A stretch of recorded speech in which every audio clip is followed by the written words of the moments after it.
Hey everyone, I am joining for a solo episode today on the part two of the experience that I had at the Global Leadership Summit that happened in Chicago just a couple weeks ago. It feels like literally forever ago, and it's been not even a week and a half, but such is my life, and such is the timing of when things get handed to you unexpectedly, and you're carrying multiple loads and you're trying to just stay in the clarity of what you know God has called you to do and in the endurance of this race.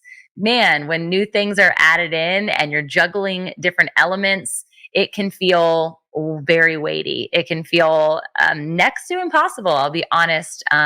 If you're looking at this video, you might see me very fresh faced. And I say that meaning no mascara, which I don't often wear anyways, but especially in the summer, it's a whole nother thing right now because at any minute I might cry. So the anticipation of me breaking out in tears based on reviews from notes that I've had from these incredible speakers that I got to witness, that I wanted to impart their wisdom to you through my lens, and or who knows, a text message. I mean, anything at this point. This is what it looks like to wear your heart on your sleeve.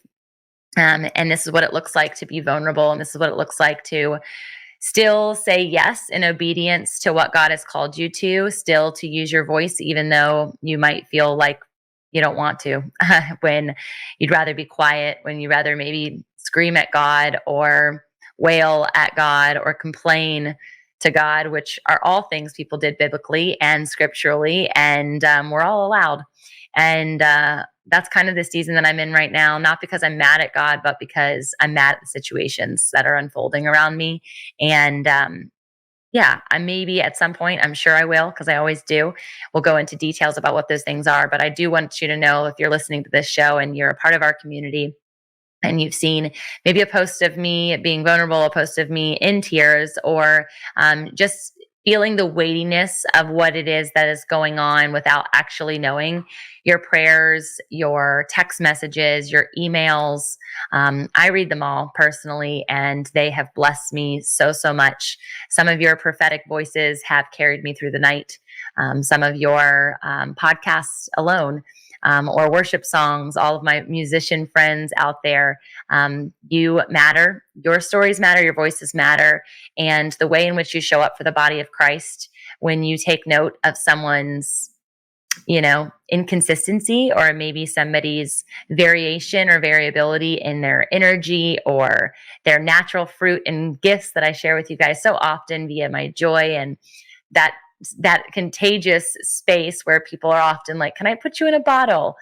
This day, this version is more, I need your bottle. What do you got? What can you share with me? What can you give? So even though I'm pouring out, I'm also in a receiving season of the gifts and talents and wonders and awes that God has in store for me in this day. But consistency matters to me. And so I cannot teach it and preach it without walking it. I have not missed an episode in 6 years. I've not missed a week in 6 years. And the last 2 years, we've been dropping not only this show twice a week, but also 2 other shows twice a week. So it is my due diligence and my honor to come to you in both the highs and the lows, and to know that you too listening might be in one of those places or one of those seasons. And so I would just encourage you to rest in the Lord, to rely on his strength,